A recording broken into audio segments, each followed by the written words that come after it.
Bom dia, dona Nilza. Bem-vinda.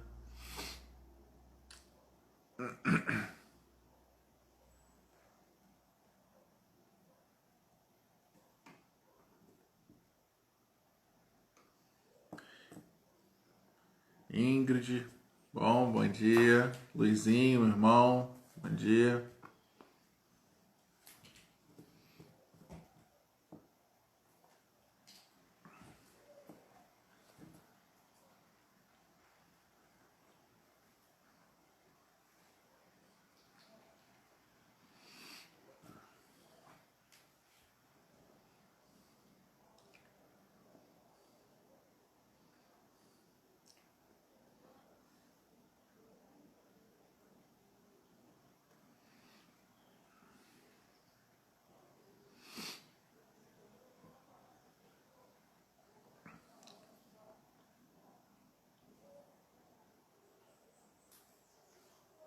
Danió.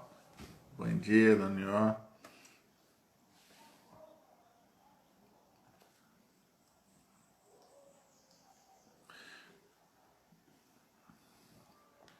Bem, meus irmãos, né? Vamos dar início à nossa EBD de hoje.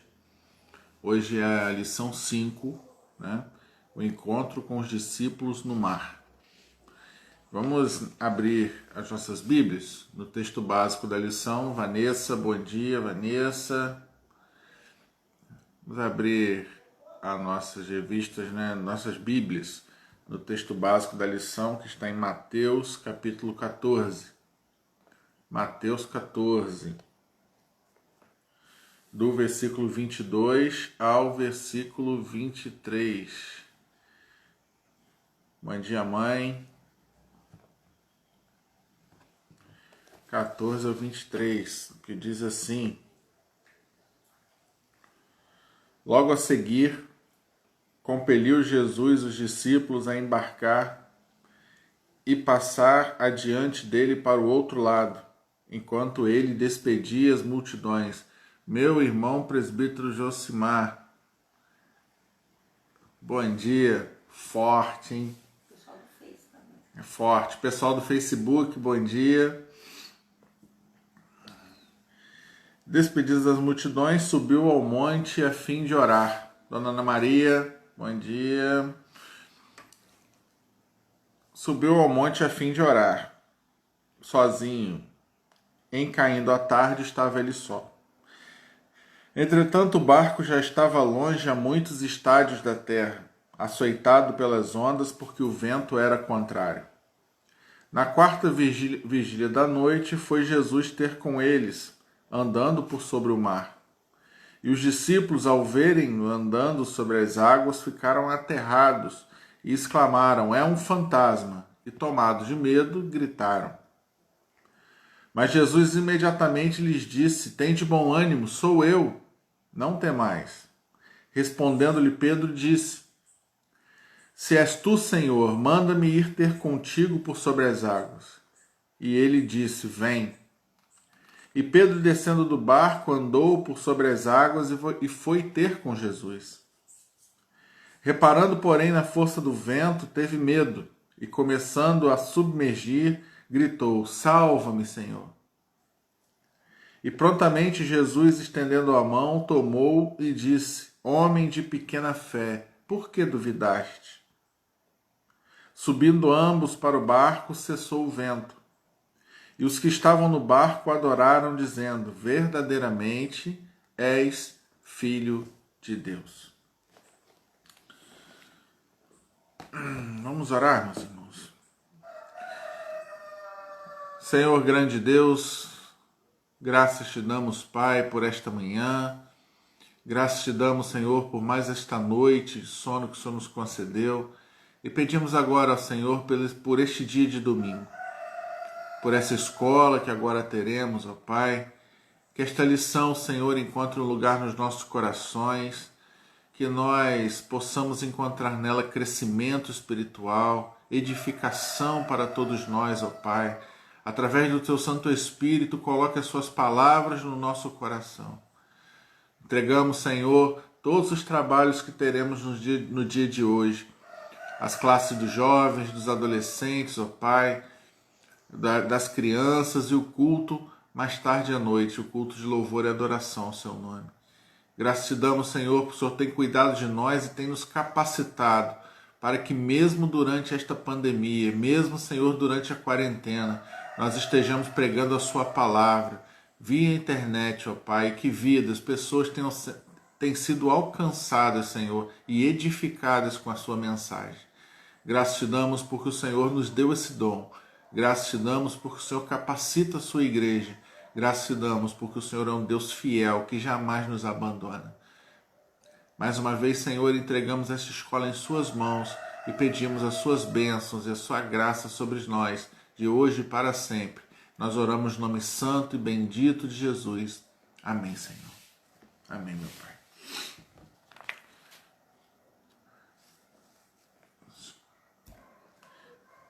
Bem, meus irmãos, nós estamos tendo um problema técnico no Facebook aqui, por isso que está meio tremida a imagem, mas hoje nós estamos entrando na lição 5. E a lição 5 ela vai dizer o seguinte: que nós vivemos numa época de muita religiosidade, mas de pouca espiritualidade. O que você entende? O que nós podemos entender por isso?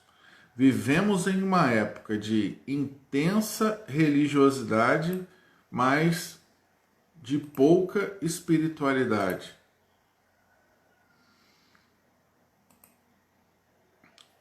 Pouca espiritualidade porque as pessoas hoje são religiosas, né? São religiosas, como assim dizer, vão à igreja, são membros de alguma igreja, de alguma denominação, mas não mergulham profundamente no Evangelho. São religiosas, mas não são espirituais. Muita religião e pouca espiritualidade. É isso que o escritor aqui, a lição, quer dizer. Hoje nós temos muitas igrejas. Vamos colocar assim que fica mais fácil entender. Nós temos muitas igrejas. Se nós andarmos pelas ruas, não só do nosso município de São Francisco, mas Campos, toda a região, nós vamos ver um número incrível de igrejas. E dá para nós pensarmos, poxa, se nós temos tantas igrejas na nossa região, a nível de espiritualidade deveria ser elevado. Mas na verdade, nós sabemos que é o contrário. Nós temos uma intensa religiosidade, muita religião, mas pouca espiritualidade, que é exatamente o aprofundamento desta fé, o aprofundamento da religião. E a lição vem trazendo que o ateísmo tem crescido muito nos nossos dias.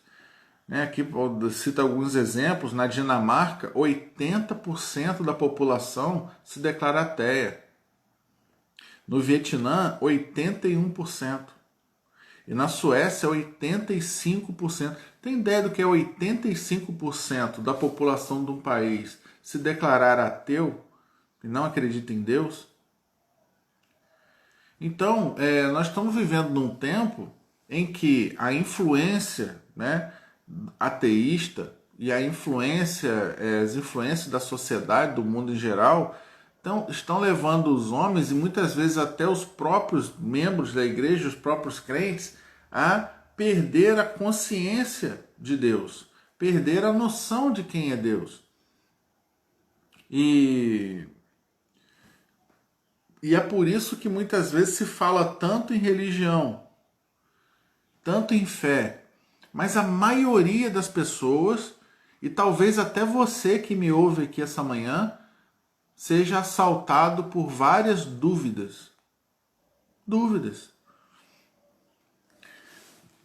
Talvez você que me ouve aqui essa manhã tenha dúvidas em relação a Deus. tenha dúvidas em relação à sua fé ou não. Seja sincero consigo mesmo essa manhã, reflita e diga: meu coração está livre de dúvidas? Nós vamos ver hoje, né, nesta lição e nesta passagem que acabamos de ver, que a dúvida é inimigo de fé. Inimigo da fé. Porque a dúvida leva ao medo. A dúvida leva ao medo. E o medo é inimigo da fé. Jesus, né, na sua caminhada, ele se deparou com corações duvidosos, né, com corações incrédulos, mesmo entre os seus discípulos. Seus discípulos que estavam com ele todo dia. Eles não eram ateus, eles acreditavam em Deus. Entendam? Eles eram religiosos, todos eles eram judeus, eles acreditavam em Deus, mas tinham dúvida no seu coração. Eles muitas vezes, em muitas passagens como essa, eles se mostraram cheios de dúvidas e confusos. Porque, meus irmãos, quando nós não mergulhamos fundo num relacionamento com Deus, quando nós mergulhamos fundo no Evangelho, quando nós mergulhamos fundo numa intimidade com Deus, as dúvidas começam a se dissipar dentro de nós. E muitas vezes nós temos dúvidas quanto a uma série de assuntos, e essa dúvida acaba nos levando ao medo. Será? Será? No Mar da Galileia, nessa passagem que nós acabamos de ver, nós vamos ver que a fé e o medo se misturaram. Porque nós vamos ver que a fé, a fé de Pedro, a fé daqueles homens, foi posta à prova no meio da tempestade. Porque, meus irmãos, quando nós oramos a Deus pedindo fé, e quando nós oramos a Deus pedindo força, Ele vai nos dar força, Ele vai nos dar fé, ou Ele vai nos dar a oportunidade de mostrar a nossa fé.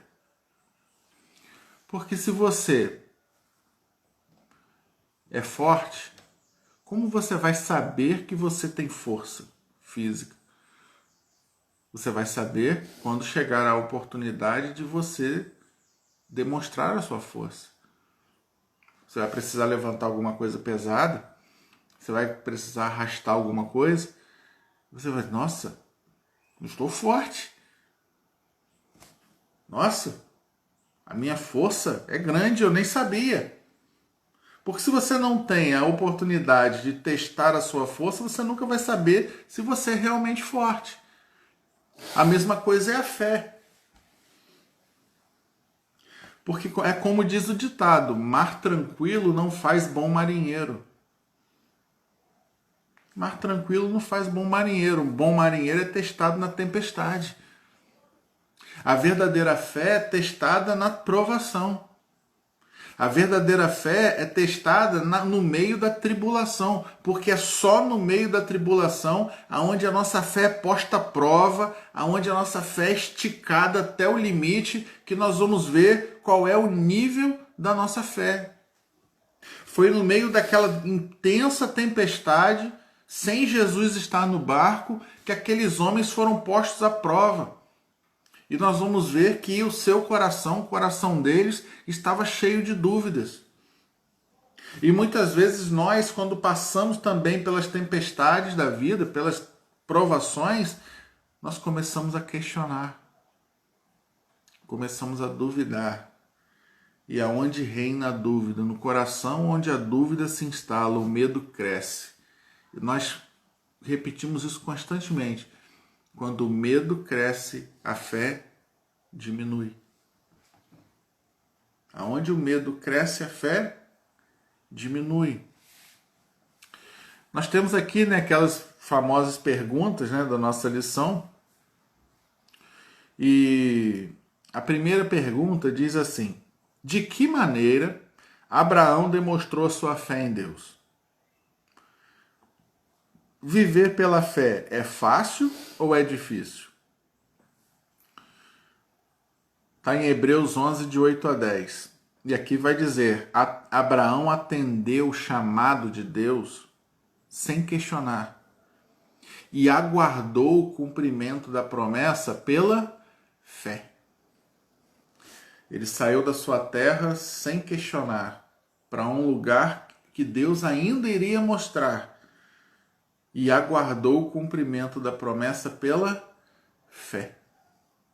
Viver pela fé é isso. É muitas vezes não saber o que virá, mas ter a certeza de que Deus irá responder e cumprir a promessa. Muitas vezes é não saber o que vem pela frente.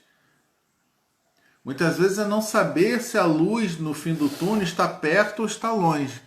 Mas é ter a certeza, a fé é ter a certeza no coração de que Deus é fiel, de que está ao seu lado e que o fim do túnel chegará.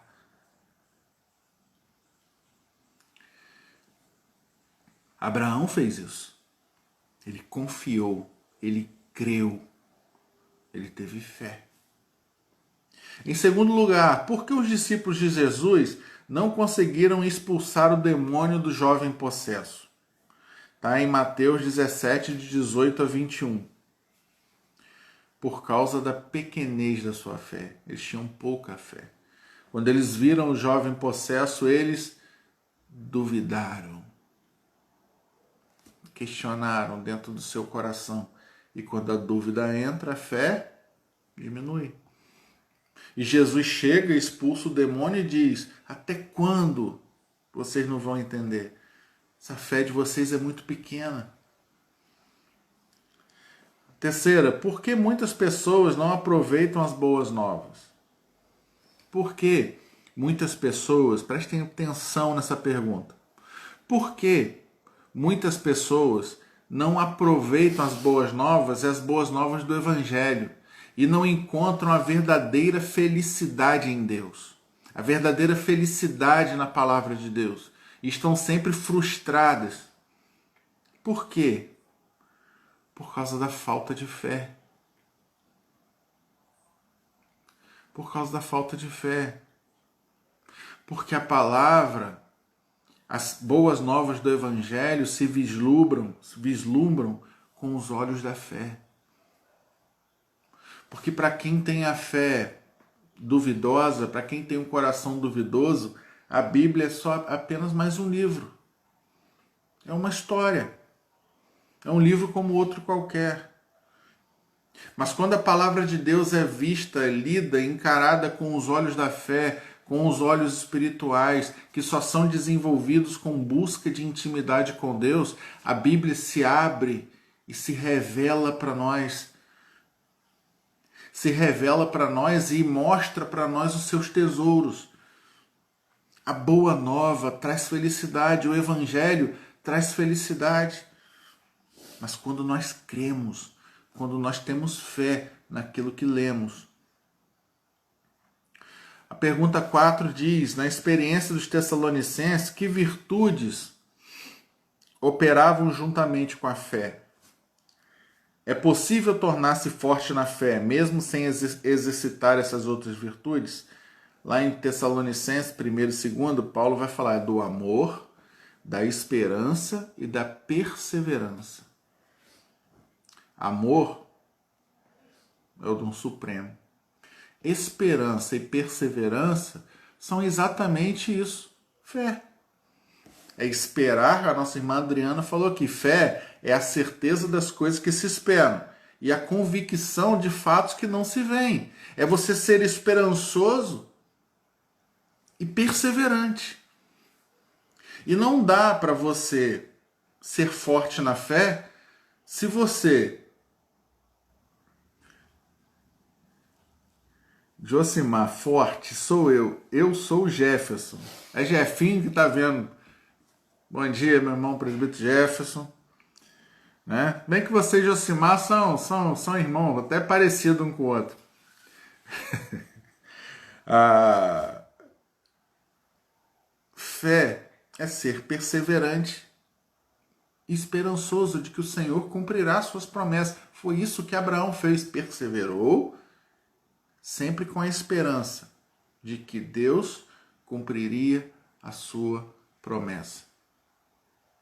Abraão, meus irmãos, morreu sem ver o cumprimento da promessa, mas morreu na certeza de que ela se cumpriria em Isaac, em Jacó, nos seus filhos, porque ele confiava em Deus, ele cria em Deus.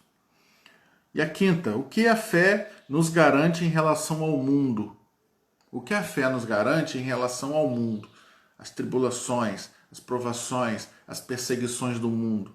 A fé nos garante a vitória. Em 1 João 5,4 vai dizer que a vitória que vence o mundo é a nossa fé. Quanto mais forte, mais atuante, mais poderosa for a sua fé, mais você vai estar capacitado para vencer o mundo. A fé garante vitória. Bem, meus irmãos, né, o texto que nós lemos, né, esta passagem de Jesus acalmando a tempestade, é um texto conhecido, né? A multidão ali, logo após Jesus multiplicar os pães e os peixes, a multidão estava assim eufórica e começou a apertar Jesus, porque era uma multidão muito grande. Começou a apertar Jesus e seus discípulos se retiraram, né, para passar alguns momentos a sós. Jesus precisava orar e Jesus queria orar sozinho. Então ele fala o quê? Olha, nós vamos voltar para Betsaida, vocês vão atravessar o mar e eu vou encontrar com vocês depois. Vocês entram e a palavra diz que Jesus instou. Jesus praticamente forçou aqueles 12 homens, porque realmente eles não iam querer abandonar Jesus sozinho ali, mas eles não, vocês vão. E entraram no barco porque Jesus já queria passar alguma mensagem. Já estava tudo planejado. Jesus já sabia o que ia fazer. Mas ó, vocês vão, atravessem o lago e me espera que eu vou encontrar com vocês. Eu acho vocês. E Jesus se retirou para orar sozinho. O Mar da Galileia, ele é, na verdade, nós falamos Mar da Galileia, mas é um lago. É um enorme, é um lago grande. Ele também é chamado de Lago de Tiberíades ou Genezaré. Você vai ver esses nomes na Bíblia. Mar da Galileia, Lago de Tiberíades ou Genezaré ou Grande Lago. E esse lago ele tem uma particularidade, porque ele tem tempestades. É um lago grande, mas ele, às vezes o vento bate e as ondas ficam altas. E eles foram. E de repente, no meio do caminho, eles são açoitados, né? São aí surpreendidos por esta tempestade. Quando eles navegaram uns 5 ou 6 quilômetros, eles foram assaltados por esta tempestade. E no meio dessa tempestade, eles veem uma figura. Imagina você no meio do lago, né? De repente uma tempestade, o barco balançando para lá e para cá. Não eram esses barcos, né, que nós temos hoje, né, esses barcos, né, cheios de tecnologia, mas eram aqueles barquinhos mesmo, bem simples, sem motor, só com uma velinha, barquinho de madeira. E eles veem uma figura vindo andando por cima da água. No meio da madrugada vem uma pessoa andando em cima da água. E Jesus apareceu andando por sobre o mar. E a passagem vai dizer que os discípulos olharam aquilo e falaram: meu Deus, é um fantasma. É um fantasma, nós estamos mortos. Acabou tudo. Né? E nós vamos ver que Pedro, ele se dispôs, quando Jesus diz: não, calma, sou eu. Pedro se dispôs a ir encontrar com Jesus e, saindo do barco, né, andou por sobre o mar, né, mas teve medo das ondas. teve medo da fúria do mar e começou a afundar. E quando ele estava afundando, ele grita socorro e o Senhor Jesus vem e o coloca de pé outra vez, e aqueles discípulos ficam maravilhados. Nesse episódio, né, nessa história, a lição vai tirar aí algumas lições, 4 lições, que são os pontos, né, que nós vamos ver, nós vamos estudar na manhã de hoje.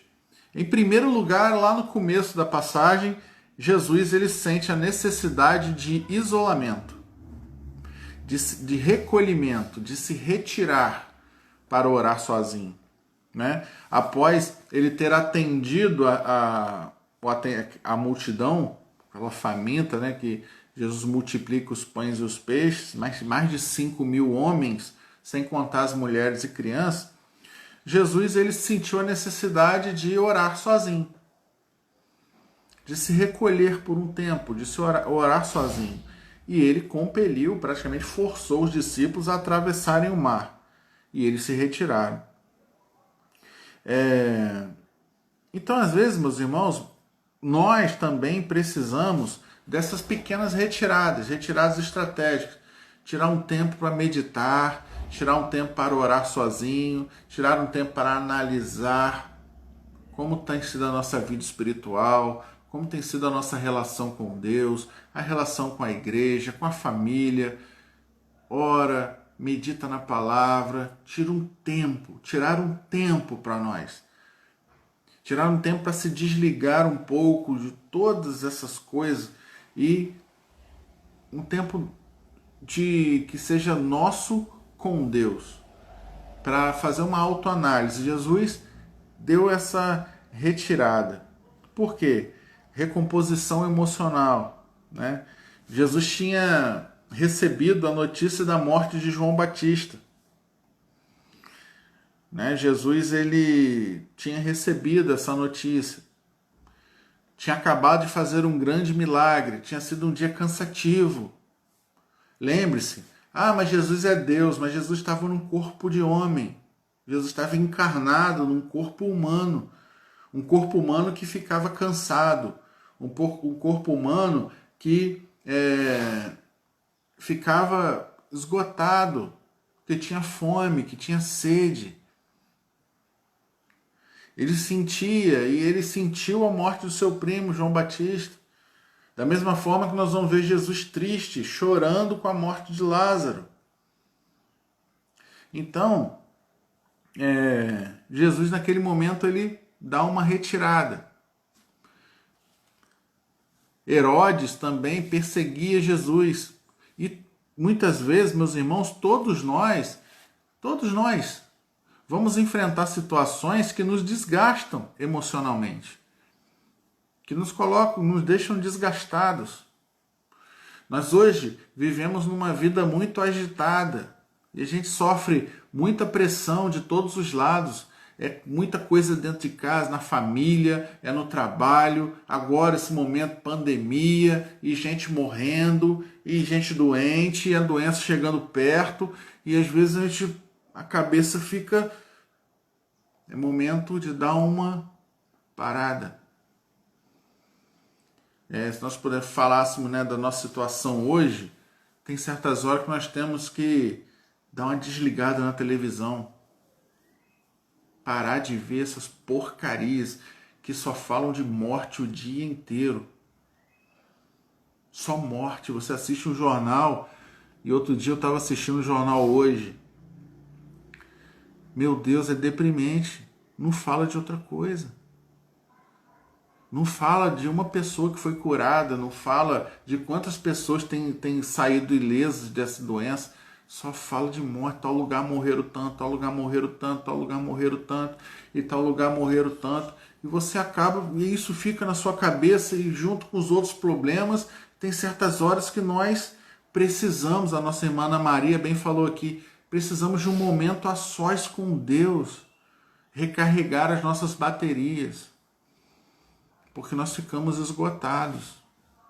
E nós precisamos, meus irmãos, evitar o desequilíbrio emocional.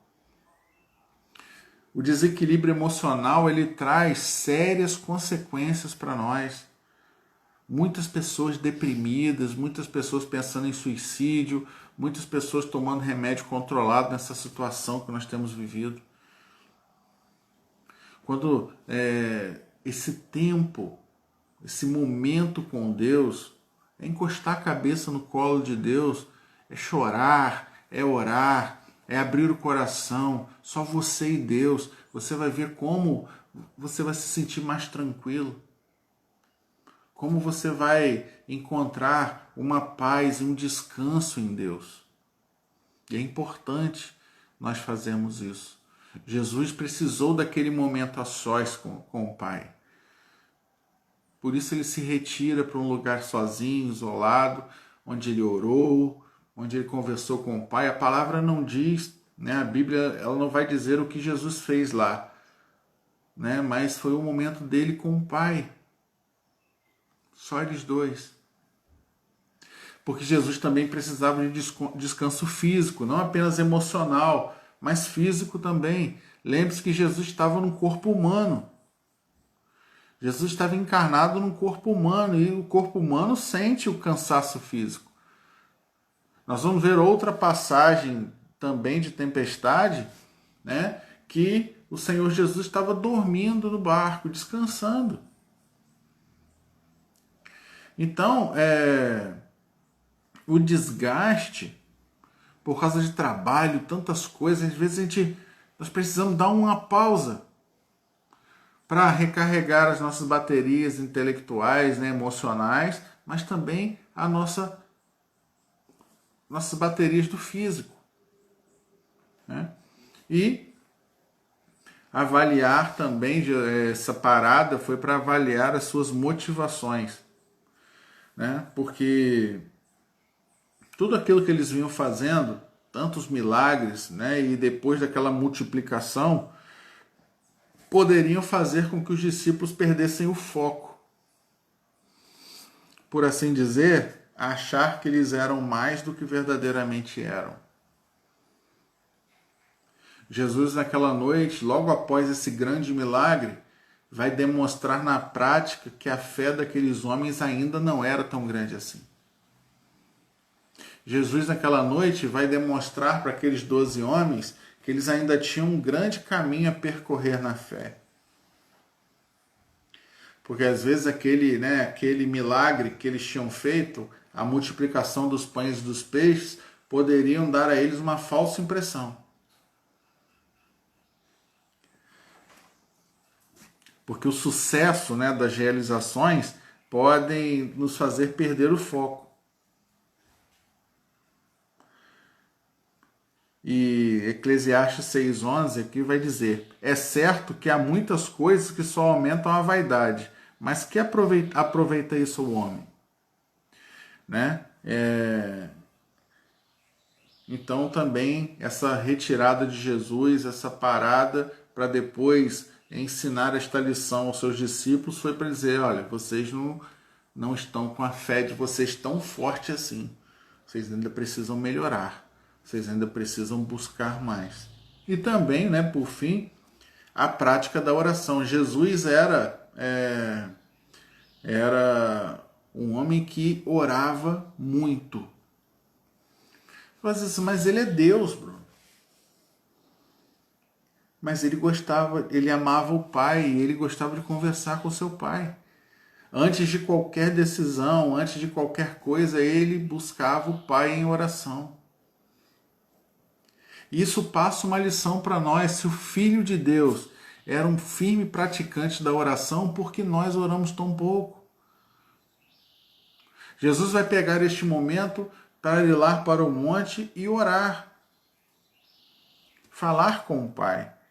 E ele próprio vai ensinar aos seus discípulos. Se você abrir na sua Bíblia lá em Mateus capítulo 6, versículos 5 e 6, você vai ver Jesus ensinando aos seus discípulos que quando eles quisessem falar com o Pai, eles se retirassem para o quarto, sozinhos, e ali conversassem com o Pai, porque o Pai que ouve em secreto ouviria a oração deles, para que eles não fizessem orações como os hipócritas, como os fariseus, faziam nas praças, na frente de todo mundo, para dizer: olha como eu sou espiritual. Jesus disse: não, o Pai de vocês ouve em secreto. Entra dentro do quarto, sozinho, só você e Deus, e ora ao Senhor. Jesus vai ensinar isso a ele em Mateus. Então, diante, né, dessa rotina que nós temos, de uma vida tão corrida, tão eletrizante, nós às vezes precisamos desse momento de retirada para descansar nosso emocional, descansar o nosso físico e conversar com Deus, fortalecer a nossa parte espiritual, né? Mas logo após este momento de isolamento de Jesus, nós vamos ver que Jesus vai colocar os seus discípulos à prova, e o ponto 2 da nossa lição é confiança em meio às adversidades. Confiar em Jesus e ter fé. Quando você está atravessando o mar, no mar calminho, laguinho calminho, quando não tem vento, quando não tem tempestade, é fácil demais. É fácil. É fácil ter fé quando você não tem problema.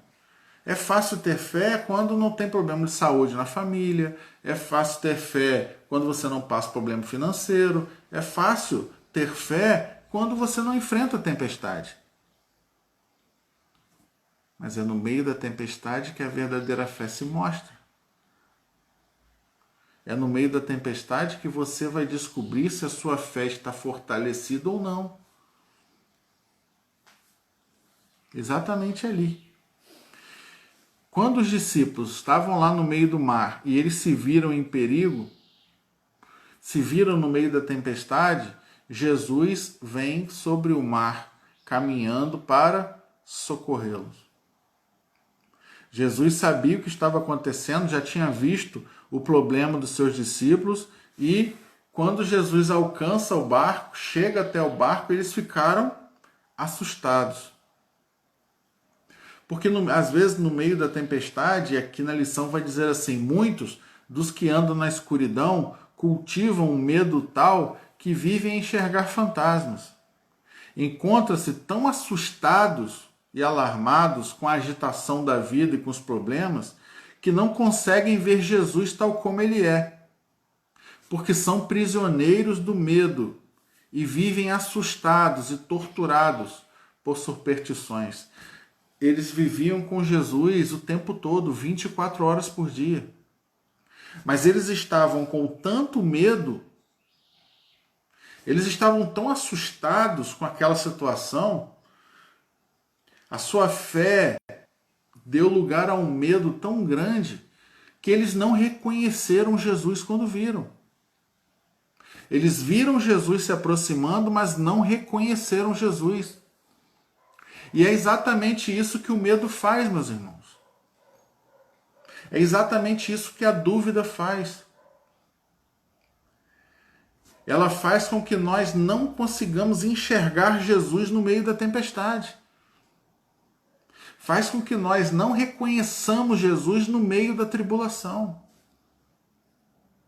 E quando nós não reconhecemos Jesus, nós caímos num medo ainda maior e a dúvida no nosso coração cresce ainda mais.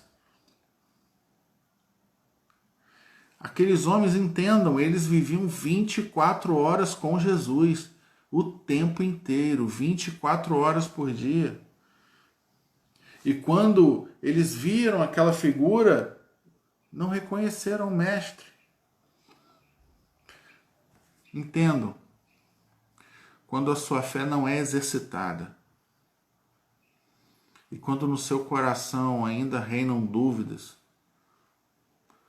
quando você estiver no meio da tempestade, você não vai conseguir enxergar Jesus, reconhecer Jesus. O que aconteceu ali foi que aqueles discípulos não conseguiram reconhecer o Mestre.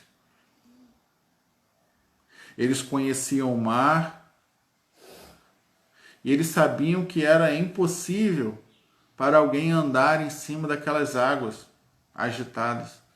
Mas também era impossível mortos ressuscitarem. Era impossível cegos voltarem a enxergar. Era impossível 5.000 homens serem alimentados pela multiplicação de pães e peixes. E eles viram todos esses milagres. Perfeito, minha irmã Ana Maria. O medo tira a nossa visão. Fecha os nossos olhos da fé. E eles não reconheceram Cristo vindo. Eles foram cegados pelo fantasma do medo. Cegados. Mas Jesus foi ao encontro deles e demonstrou que conhecia, ele sabia, Jesus sabia o que se passava com os discípulos. Por isso ele foi até eles para socorrê-los. Jesus, meus irmãos, conhece as nossas aflições. Jesus conhece. Seja qual for a aflição do seu coração esta manhã, Jesus conhece. Em Mateus 28:20, ele promete estar conosco todos os dias. Esta é a promessa. Então abra os seus olhos e veja Jesus na sua vida. Veja Jesus dentro da sua situação. Veja Jesus dentro da sua prova. Veja Jesus na tempestade, porque Ele está lá. Ele está lá. Ele nunca se apartou de você e nunca se apartará. Mas é o seu medo, a sua dúvida, que faz com que você perca a visão de Cristo, que você não reconheça Jesus ao seu lado. Jesus mostrou amor. Jesus se apresentou compassivo. Jesus veio amoroso, encorajador. E ele vai falar para os seus discípulos: não tenham medo, tenham de bom ânimo, sou eu. Imagina eles lá naquela situação, achando que iam morrer. Jesus: ei, calma, não tenham medo, eu estou aqui.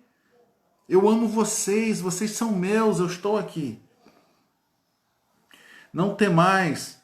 Mesmo diante da dúvida e do medo dos discípulos, da falta de fé, Jesus mostrou amor e paciência com eles. Mesmo em meio à falta de fé e à dúvida dos discípulos, Jesus vai demonstrar amor, porque é assim que Ele é.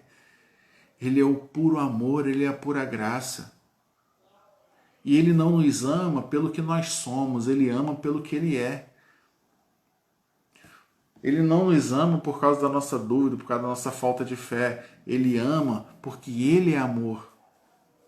Ele ama pelo que Ele é. É isso que Ele é. Poder. Jesus controla os ventos e mares. Jesus vai demonstrar ali o seu poder sobre todas as coisas. O seu domínio sobre as forças da natureza. Jesus vai mostrar, meus irmãos, né, as forças. Nós vemos agora lá no sul o ciclone bomba, que devastou lá Santa Catarina. Jesus vai mostrar ali que ele tem domínio sobre as forças da natureza. O seu poder. Ele acalma o vento e a tempestade. Ele é o Senhor sobre todas as coisas. Ele age em favor do seu povo. E Ele é poderoso também para acalmar as tempestades da nossa vida, para acalmar as tempestades da nossa alma. Da mesma forma que Ele acalmou aquela tempestade aquele dia, Ele pode acalmar as tempestades da nossa alma, do nosso coração também. O apóstolo Paulo, lá em Romanos 8, de 31 a 39, 8:31, ele vai dizer: se Deus é por nós, quem será contra nós? Esta era a confiança de Paulo. E se você continuar lendo, ele vai dizer: porque eu estou bem certo, tenho certeza de que nem a morte, nem a vida, nem principados, potestades, altura, profundidade, nada, nem poderes dessa terra, nem poderes espirituais, nada pode nos separar do amor de Deus que está em Cristo. Está em Cristo. Está em Cristo Jesus. Amém, Luana? Vai lá. Né? Deus abençoe vocês lá na classe dos jovens. E Jesus vai desafiá-los a uma fé inabalável. Quando Jesus vem, ponto 3, andando sobre as águas, Jesus se identifica diante dos discípulos. Eu, sou Cristo. Mas não satisfez a mente de Pedro. Pedro era um cara questionador, curioso. Ele vai dizer: Senhor, se é o Senhor mesmo, ordene que eu vá ao seu encontro. Ordene que eu vá andando sobre as águas encontrar. Deixa eu caminhar sobre as águas também. E Jesus deixou. Consentiu. E Pedro, se pôs a caminhar sobre o mar. Ele andou. E eu falo isso várias vezes, né? Os irmãos já devem estar até cansados de me ouvir repetir tanto, porque eu gosto muito desta passagem. Meus irmãos, Pedro andou sobre o mar. Ele andou sobre o mar. Ele andou sobre o mar enquanto seus olhos estavam fixos em Jesus. Quando nós estamos com os olhos voltados para Cristo, quando nós temos a nossa fé fortalecida, quando nós temos a nossa confiança posta em Jesus, os nossos olhos postos em Cristo, nós podemos andar sobre as águas. Não há limites para o que nós possamos fazer, não há limite para que a igreja pode fazer. O próprio Senhor Jesus vai dizer: se vocês tivessem a fé do tamanho de um grão de mostarda, vocês iam mandar os montes se levantarem e se jogarem no mar. Mas quando Pedro olhou para o vento, quando Pedro olhou para as ondas, quando Pedro tirou os olhos de Cristo, Pedro começou a afundar. Porque o medo, prestem atenção, o medo e a dúvida prevaleceram contra a fé. Lembre-se, é muito importante isso. Quando o medo sobe, a fé desce. Luizinho, vai com Deus, meu irmão. Deus abençoe. Deus abençoe os adolescentes também. Por isso Pedro começou a afundar, porque ele questionou no seu coração, ele duvidou. O desvio do olhar de Pedro para a situação, ao redor dele fez a dúvida entrar no coração. Porque, meus irmãos, a verdadeira fé, ela não vai se orientar pelas tempestades, pelo vento. Porque a verdadeira fé precisa estar firmada em Cristo Jesus. Quem tem no coração o desejo de andar até Jesus, de caminhar até Jesus, precisa estar com os olhos voltados para Ele, olhando para Ele, com o coração cheio de fé, confiança. Nós falamos de Abraão. Imagina se quando Deus chamou Abraão começasse: mas será que essa terra está muito longe? Será que essa terra existe? Será que eu vou chegar lá em algum momento? Já estou meio idoso, Sara também. Mas ele não duvidou, ele não questionou, ele apenas foi. E às vezes, meus irmãos, nós também precisamos dar esse salto de fé. Confiar mais em Deus. Confiar mais no poder de Deus. Confiar mais no amor de Cristo. Confiar mais no poder de Cristo. Confiar que Ele está ao nosso lado. E que e nós vamos ver agora, mesmo que em certos momentos nós estejamos afundando, se nós clamarmos, se nós o chamarmos, Ele está lá pronto a nos colocar de pé outra vez. É o que o ponto 4 vai dizer. Quando Pedro começou a afundar, ele gritou por socorro, e Jesus o socorreu na mesma hora. A autoridade, a atitude de Jesus, ele vai se caracterizar pela disposição em socorrer e em salvar também, e abençoar. Nessa atitude de Jesus nós vamos ver a prontidão em socorrer. Jesus prontamente estendeu a mão e salvou Pedro.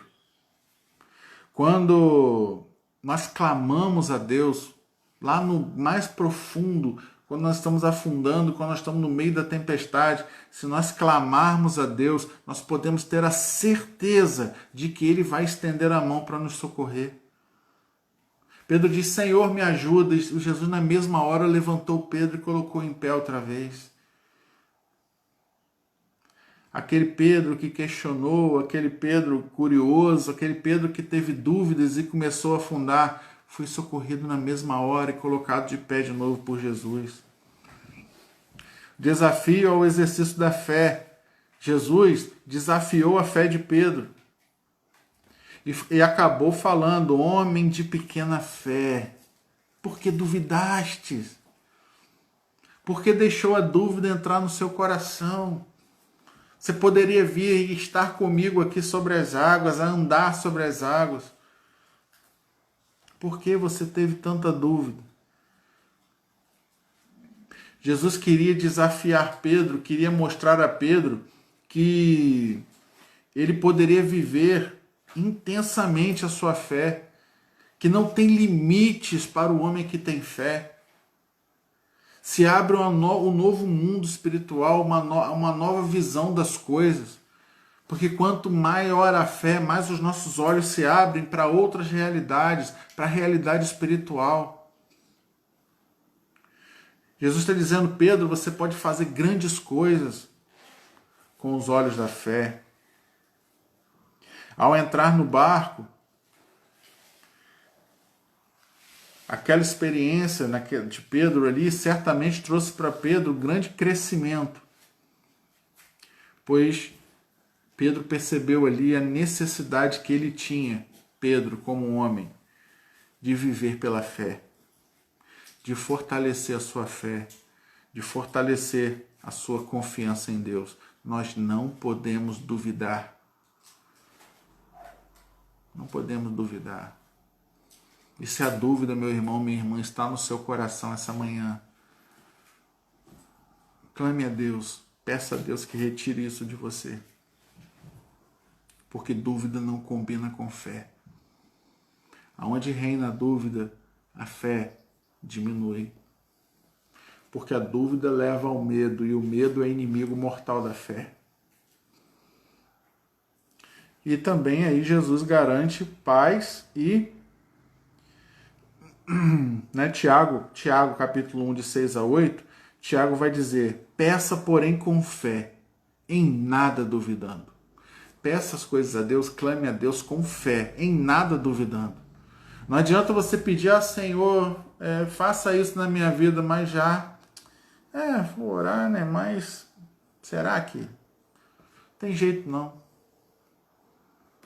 Já era, já perdeu a benção. Perdeu. Peça, porém, com fé, em nada duvidando, e aguarde a resposta de Deus. E Deus responde. Mas aguarde a resposta, mesmo que a resposta seja um não. E Jesus também trouxe ali a garantia de paz e de tranquilidade. Jesus trouxe paz e tranquilidade aos discípulos, porque quando ele entra no barco, ele repreende o mar e as ondas e acalma o mar agitado. Diante daquela experiência de ver Pedro lá andando sobre o mar e Jesus vindo a eles andando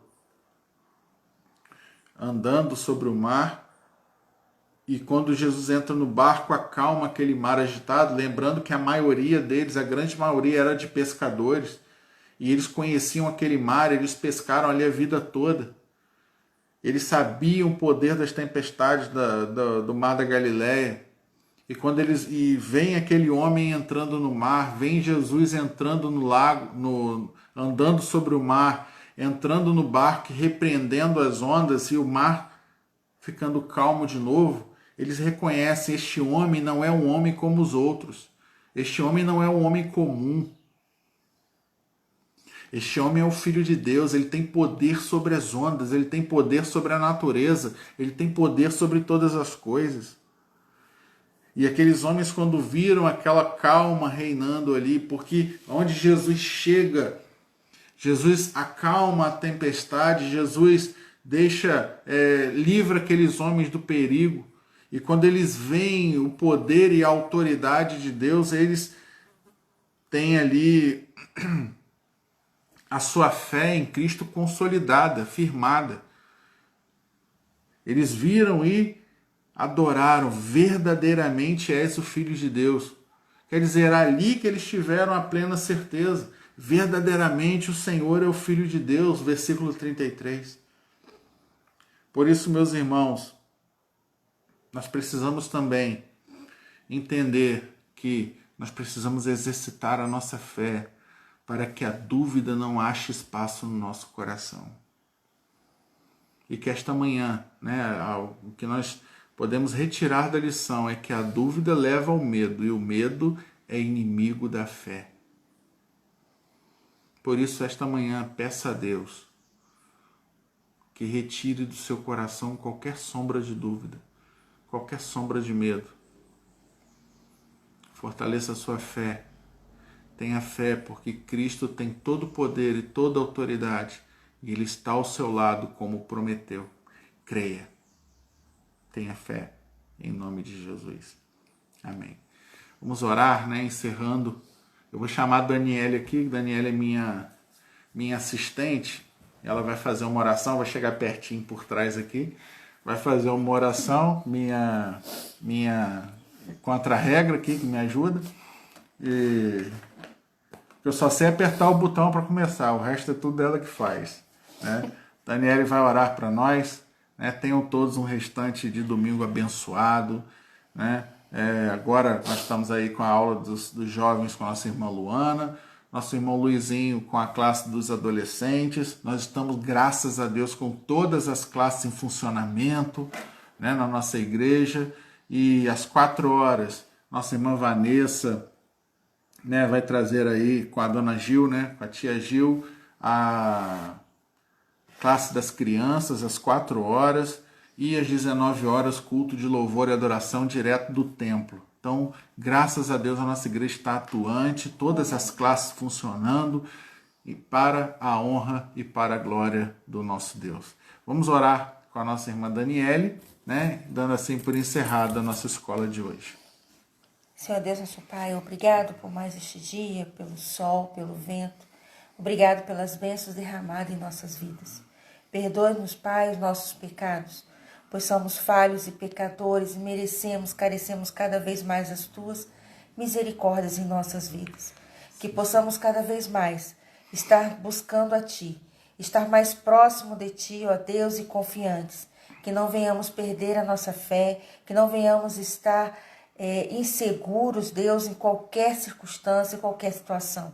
Que venhamos estar buscando cada vez mais na Tua palavra, confiantes em Ti, orando cada vez mais, Deus, assim como Seu Filho Jesus nos deixou por exemplo. Que mesmo em momentos de isolamento que estamos vivendo, nós não venhamos nos afastar da Tua palavra, não venhamos nos afastar dos nossos irmãos, que venhamos estar nos aproximando, mesmo pelos meios de mídia, de conexão, Senhor, que só deu esse meio para estarmos junto dos nossos irmãos. Que só possa estar abençoando durante todo o dia a programação da igreja, e que cada classe venha estar sendo abençoada, que mais pessoas venham estar sendo alcançadas com a Tua palavra. Obrigado por tudo, te agradeço em nome do Teu Filho amado, Jesus. Amém. Amém. Tenham todos um domingo abençoado. Deus abençoe.